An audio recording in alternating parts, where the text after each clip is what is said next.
Bonjour et bienvenue. Quel est le sujet du jour? Comment créer une mélodie qui captive les gens, un chant de Noël, même sans être musicienne ni musicien? Alors je suis haute compose, auteure, compositrice, interprète et coach. Pendant des années, j'ai donné des cours et des stages et des ateliers pour créer des paroles, pour créer des mélodies avec des enfants au centre de loisirs, des bouts de choux hauts comme 3 pommes jusqu'à 16 ans et avec des adultes dans plusieurs MJC en France et à l'école Tous en scène à Tours. Et je peux vous assurer que même des gens qui ne sont ni musiciennes ni musiciens, oui, peuvent créer des mélodies. Alors, en premier lieu, qu'est-ce que nous allons aborder? On va s'intéresser, se pencher sur notre voix parlée. Tout simplement, on va utiliser les accents toniques et les accents d'expression, autrement appelés les accents d'insistance. Et tout cela réuni, c'est ce que l'on appelle la science de la prosodie, écouter les rythmes, les différentes notes dans la voix et les mots, les syllabes qui sont appuyées. Tout ça crée de la mélodie. Même si vous vous concentrez sur ma manière de parler, vous voyez bien que parfois, mes notes montent un petit peu vers le haut et lorsque je conclus ma phrase, ma voix descend vers une note plus grave. Et je mets parfois des micro-silences afin de capter l'attention des gens.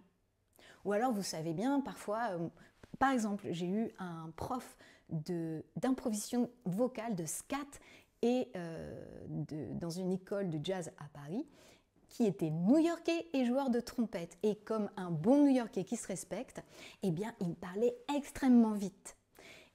On avait en règle générale 3 heures d'atelier, 3 heures de cours non-stop, mais ouf, avec une pause au milieu.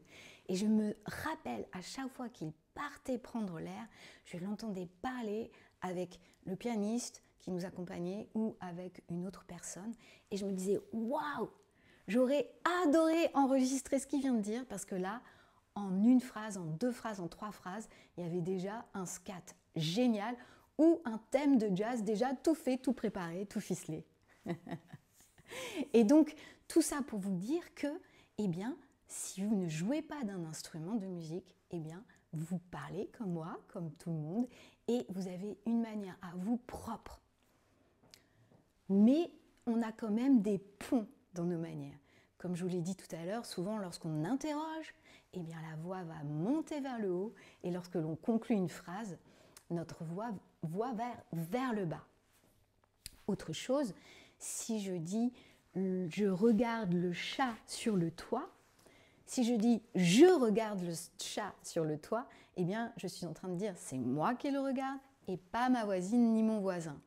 Ou si je dis je regarde le chat sur le toit. Je ne suis pas en train de rêver, je suis en train de regarder. Je ne suis pas en train d'appeler le chat. Si je dis je regarde le chat sur le toit, oh là là, ça va être difficile si je n'arrive plus à vous le dire, eh bien c'est ce chat-là et pas un autre. Et si je regarde le chat, je regarde le chat sur le toit. Voilà, ce n'est pas un oiseau, mais c'est un chat. Et puis, si j'insiste sur le mot toit, vous l'aurez bien compris, il n'est pas dans le jardin, mais sur le toit. Voilà, tout cela, ce sont les accents d'expression. Une partie de ce qu'on appelle les accents d'expression. Parce que si je pose une interrogation ou une affirmation, ou si je suis dans le doute, les tonalités, les notes que je vais utiliser, les rythmes que je vais utiliser pour le dire, vont être différents également. Et puis, il y a ce qu'on appelle les accents tonique. Alors en France, on a de la chance, on ne peut pas faire plus simple comme règle d'accentuation tonique. Dans un mot, c'est toujours la dernière syllabe. Sauf si le E est muet. Par exemple, le mot exemple, le E final est muet et l'accent tonique va être sur la syllabe précédente. Exemple. Voilà. Ou si je dis je m'amuse, eh bien, je viens d'appuyer sur la syllabe mu parce que le E final est muet. Qu'est-ce que je pourrais dire, utiliser autre chose. Ah voilà, si je dis cadeau, si je dis le plus beau de mes cadeaux, eh bien la dernière syllabe est l'accent tonique. Si je prends les accents toniques dans un contexte d'une phrase, eh bien je vais tout le temps appuyer la dernière syllabe d'un groupe de mots, suivi d'une virgule, et puis je vais appuyer sur la syllabe juste avant le point final, ou si c'est un milieu, l'avant-dernière syllabe. Les règles d'accentuation, les accents toniques, il y a des règles pour le mot tout seul et des règles pour la phrase entière, ou un groupe de mots suivi d'un autre groupe de mots dans une même phrase. Et alors, tout cela, je pourrais très bien me dire, j'ai écrit les paroles de mon chant et je n'ai pas encore d'idée de mélodie, alors je vais prendre un smartphone et je vais le dire sur un certain ton. Peut-être vous pouvez même vous mettre en situation physique comme si vous alliez déclamer ces paroles sur une scène. Et par exemple là, pour ce Noël 2024, j'ai écrit des paroles que d'ailleurs je vais... ma sœur, mon frère et leurs conjoints respectifs sont d'accord pour que nous l'apprenions pour l'offrir à nos parents. Petite parenthèse fermée, eh bien, j'ai ces phrases, je regarde se poser la neige sur les toits. J'ai bien hâte de goûter la bûche au chocolat. Alors si je recoute, je regarde se poser la neige sur les toits. J'ai bien hâte de goûter la bûche au chocolat. Je regarde se poser la neige sur les toits. J'ai bien hâte de goûter la bûche au chocolat. Vous voyez, petit à petit, j'exagère de plus en plus les notes et les rythmes que j'ai utilisés la première fois que j'ai parlé.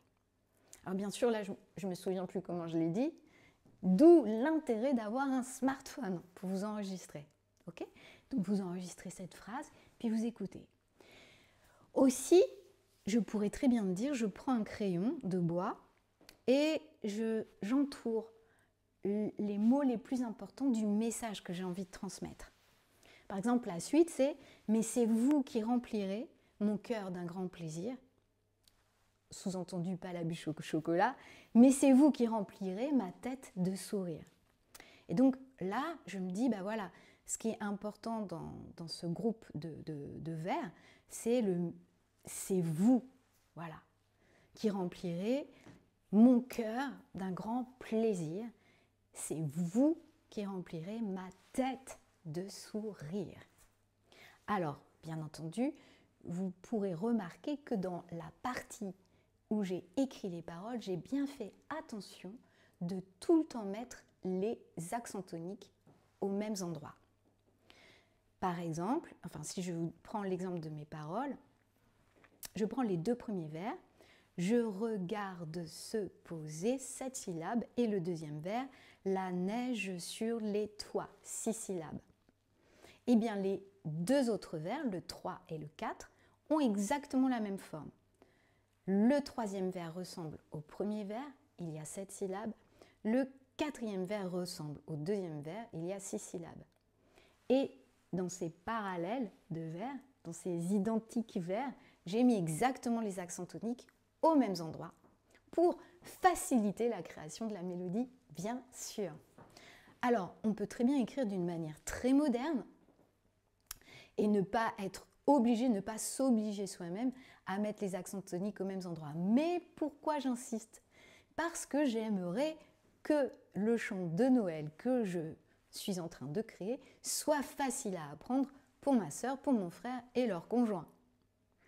Et pour faciliter l'apprentissage, eh bien, je vais mettre les accents toniques aux mêmes endroits, dans ces vers qui se ressemblent en termes de nombre de syllabes et de placement d'accents toniques. Ça va pour tous? Et ça va vraiment faciliter, votre création de mélodie et de l'apprentissage autour de vous, à vos proches. Où en étais-je? Oui, entourer les éléments importants. Et par exemple, s'il y a un élément important, par exemple, mais c'est vous qui remplirez, et non pas la bûche au chocolat, bah, je peux très bien entourer mes c'est vous et me dire tiens, je vais faire une longue pause, enfin une pause derrière vous. Et puis remplirez, je vais me dire tiens, je vais faire un rythme plus rapide et un rythme plus lent sur mes c'est vous pour l'emphaser, quoi. L'encenser, l'ambiancer. Je ne sais pas si l'emphaser existe entre nous, mais mettre un appui à cet endroit. Donc je pourrais très bien dire mais c'est vous qui remplirez mon cœur d'un grand plaisir. Mais c'est vous qui remplirez ma tête de sourire. Ok? Et là, on en vient à... Ah non, j'allais m'avancer trop vite. Vous voyez bien, j'ai mis beaucoup d'insistance. Une petite pause. Chanter plus rapidement qui remplirait. Appuyer sur cœur et tête comme j'avais décidé au tout départ. Une autre manière est vraiment sympa. Vous avez votre texte et vous ne touchez pas à la mélodie. Par contre, vous savez qu'il y a plein d'enfants, peut-être les vôtres, où vous faites un dimanche goûter chocolat,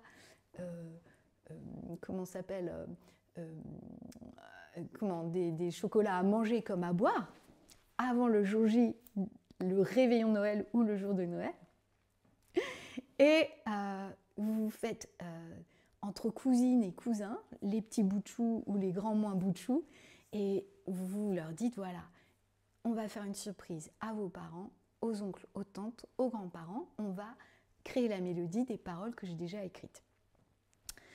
Et vous demandez aux plus petits, aux plus jeunes, d'inventer une mélodie sans réfléchir. Alors, par exemple, vous pouvez vous dire, tu fais comme si tu chantais dans un micro, on va créer une scène et puis vous placez par exemple des chaises comme si c'était un spectacle que le jeune va faire. Et bien sûr, vous avez votre smartphone. Soit vous enregistrez simplement l'audio, soit vous faites des vidéos. Et ça va être très drôle parce que les enfants vont adorer se regarder dans les films que vous aurez tournés. Et là, vous écoutez et vous faites un jeu. Par exemple, vous dites, on va faire un concours de celle ou celui qui aura créé le chant le plus joyeux. Voilà, ou le plus rigolo. Et puis bien sûr, après, à vous de bien écouter, de sélectionner peut-être avec les plus grands. Tiens, c'est quoi la mélodie que vous trouvez la mieux? Et puis, peut-être ce ne sera pas parfait dès le départ, mais à vous de broder autour afin de construire à partir de cette matière sonore quelque chose de génial qui va plaire à tout le monde. Et puis après, vous le répétez, une fois que vous avez trouvé la mélodie qui plaît un maximum, vous le répétez entre vous, les enfants, les ados et vous. La troisième partie, c'est la science de la répétition et des variations. On va parler de cerveau et de neurosciences. Le cerveau adore se sentir confortable. Vous savez, c'est ce qu'on appelle la zone de confort. Il est bien au chaud, emmitouflé dans la répétition. Et c'est ce que, pour lui, c'est une combinaison de prévisibilité. Il s'attend à ce qu'on répète la mélodie du premier vers, soit directement au deuxième vers, soit au troisième vers. Ah, parce que il a déjà entendu ça, ça lui fait plaisir. Mais par contre, le cerveau se fatigue, s'ennuie très vite. Donc, on va le surprendre. Comme il adore la nouveauté, d'ailleurs, les publicitaires le savent bien, les gens qui bossent dans le marketing aussi, comme il adore la nouveauté, hop, on va le surprendre avec une variation, un petit effet qui va faire que non, il va pas, il est confortable, mais s'il est trop confortable, il va s'endormir, il n'écoutera plus les paroles ni la mélodie. Bam, on crée un événement, hop, surprenant, et ce qui réactive son envie de connaître la suite. Ok? Eh bien pour cela, je vous en ai déjà parlé, il suffit de répéter une phrase musicale, un bout de mélodie. Mais c'est vous qui remplirez mon cœur d'un grand plaisir. Mais c'est vous qui remplirez. Et puis là, je vais aller vers les bas pour changer un peu. Ma tête de sourire. Bien sûr, vous entendez que ça conclut parce que c'est la fin de la mélodie de mon couplet et que je vais aller chanter le refrain. Ok ? J'aurais très bien pu faire. mais c'est vous qui remplirez mon cœur d'un grand plaisir. Ah oui, alors là, je voulais vous faire l'exemple de répéter plusieurs fois la même mélodie, mais il me manque une syllabe. Donc je vais faire un miélisme. Je vais doubler une syllabe. Mais c'est vous qui remplirez mon cœur. Voilà, le miélisme est là, d'un grand plaisir. Mais c'est vous qui remplirez ma tête de sourire. Et là, j'ai créé l'événement surprenant. Je suis allée vers les graves. Ça va pour tout le monde? Alors maintenant, il suffit à vous de passer à l'action. Soit vous faites tout en individuel, soit vous créez un atelier avec les jeunes et les enfants. Bien sûr, il y a plein d'autres éléments dont je ne vous ai pas parlé. Par exemple, parfois, on part en anacrouse, c'est-à-dire avant le premier temps d'une mesure, ou parfois on part sur une mesure. Eh bien ça, c'est important de l'avoir en tête quand même, et également de bien comprendre où se trouvent les premiers temps et le deuxième et le troisième temps et le quatrième temps. Pourquoi? Parce que, mais ça en général on le fait naturellement, il est important que sur les temps forts d'une mesure, le 1 et le 3, de ne jamais mettre une syllabe faible d'un mot. Ou plutôt les rimes féminines, c'est-à-dire les mots qui finissent par un E muet. C'est inchantable. Et donc encore plus dur à apprendre à chanter. Donc toutes ces choses, il y a plein d'autres choses à savoir, mais pour l'instant, rien qu'avec cette vidéo, vous avez déjà l'essentiel. Et je vous avais dit, j'ai un cadeau pour vous. J'ai créé en ligne un test pour savoir quelle est votre famille de Noël musicale, votre famille de chants de Noël. Parce que moi j'ai mes goûts musicaux, mais peut-être que mon frère, ma soeur, mes parents en ont d'autres. Et ce test va permettre de trouver un lien, une sorte de musique qui va être un lieu commun à toutes, à tous. Et vous pourriez vous inspirer de ce test pour créer une mélodie. Si par exemple vous tombez sur la famille qui écoute plutôt de musique du monde avec du reggae, eh bien vous pourriez écouter un reggae avant de créer votre mélodie. Pour profiter de ce cadeau, il suffit de cliquer sur le lien sous la vidéo. Et si vous voulez connaître encore plus de secrets, d'étapes essentielles pour écrire des paroles, pour créer votre mélodie, eh bien j'ai enregistré une masterclass avec plein de bonus pour développer notre créativité, avoir confiance pour transmettre le chant et un livret complet. Si vous voulez profiter de cette masterclass, il y a un lien également. Et cela peut être aussi un cadeau super à offrir à quelqu'un de votre entourage qui adore créer mais qui ne connaît pas encore l'art d'écrire des paroles ou de créer des mélodies. Ou si vous êtes déjà musicienne et musicien, eh bien dans cette masterclass, dans le livret, j'ai créé plein d'astuces pour créer en famille, entre adultes et avec des enfants. Je vous dis à très vite et merci.